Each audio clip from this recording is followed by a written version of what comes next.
Hello, everybody. We're halfway through the week. Let's see how we can either make things even better than they already are or turn things around by looking at things that we can do with our own self healing at home. Oh my gosh, my cat is making some weird noises. Okay, she looks fine.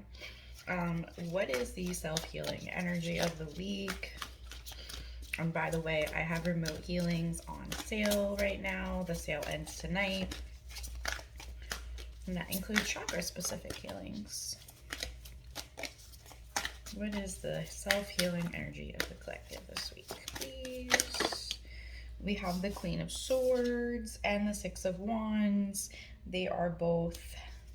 I always get this color awkward in this deck for some whatever reason. I think it's the third eye. Let's check. I feel like I should know by now. Queen of Swords. Well, here's six. So let's look at Six of Wands. The card of celebrating your heritage. She faces not us, but those who left her their legacy, her ancestors. They gave her strength and fortitude to succeed against the odds. She will turn around and walk toward her future, but for now, she celebrates where she came from. The wands light up the path, indicating the way. And I feel like that's a lot of what I've been talking about recently. Is you don't move on to the next thing before reflecting and honoring and celebrating what was, because otherwise there's like this piece or part of you that you could leave behind or that you might feel negatively about or whatever, like it's different for every situation and every person. um, but and it's not something necessary, but by honoring and reflecting um, that past or where you're coming from, before you step into what is or what is going to be, it really, really aids in that transmutation and growth. And really helps in the lesson that was integrated, right? Your ancestors have passed on the baton, and they do not want you to live in the past, as you are the living example of their legacy. Embodying this inheritance is what will heal future generations.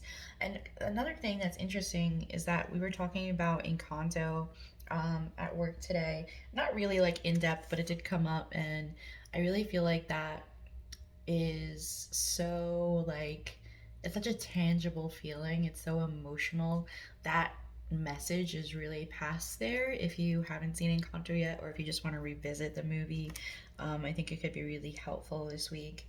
But really doing some journeying into speaking or convening with your ancestors and really seeing where you come from, what they've been doing so far, and where you are in the line to, process healing and transmute that energy into new for the upcoming generations and for yourself and for the collective as well, right?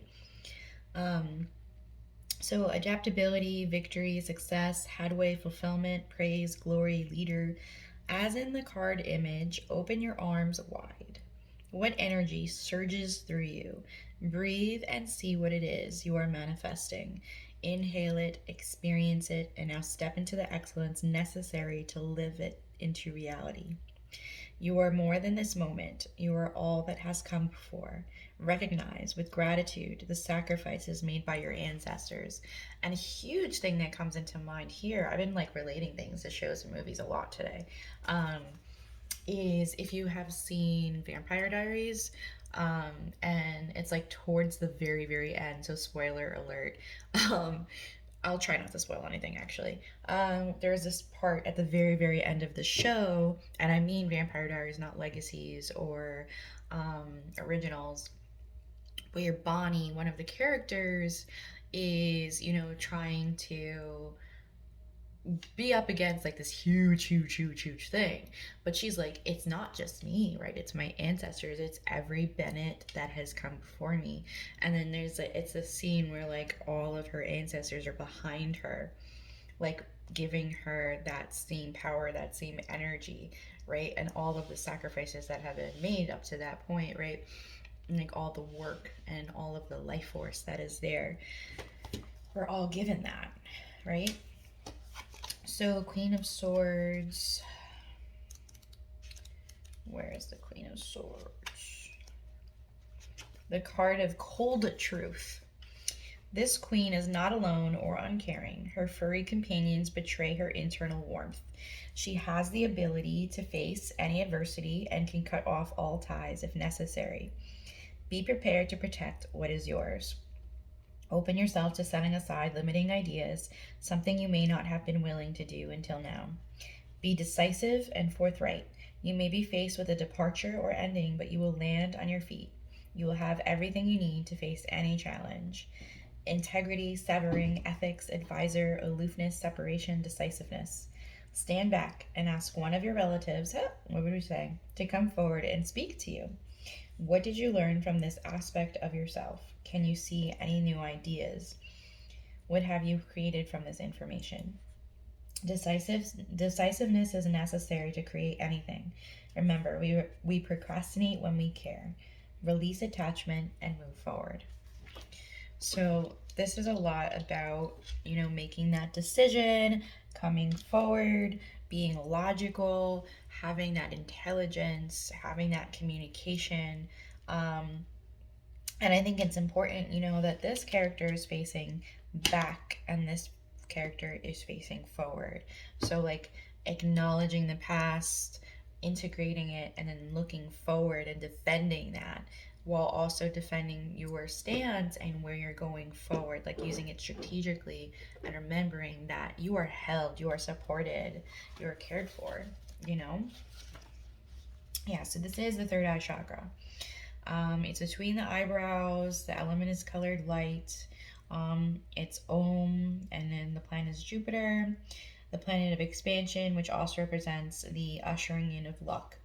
The worlds of publishing, foreign countries, and foreigners. It indicates a true expansion of ideas. The sixth chakra tarot cards reveal family agreements, and if we look close enough, the legacy we've been left. They can denote transforming the challenging energy of the prior chakra and directing that Mars energy into personal opportunities that turn out for the best. Right? And the third chakra is a lot of intuition, following that inner knowledge, that connection, seeing beyond what is right in front of you to the truth, right? You can wear purple, indigo, you can utilize scents, oils, colors, food, frequencies associated with the third eye chakra. You can do affirmations like I am I'm connected to my intuition, I am connected to my internal wisdom, um, I'm connected to the all, I see beyond the veil. And with this, it is triumphing, it is cutting through, it is defending. So if you need any help with your intuition, connecting to your ancestral line, if you need any help with like headaches or anything in that space, right, with your eyebrows, your ears, the back of your head, your nose, your eyes, right,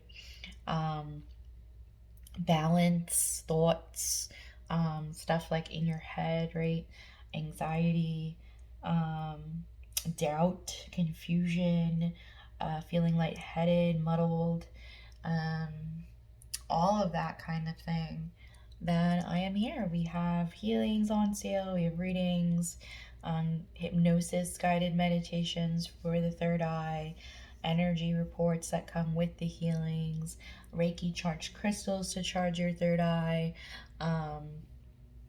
so many things, and then a bundle with it all. So I am here. I hope you guys have a beautiful week.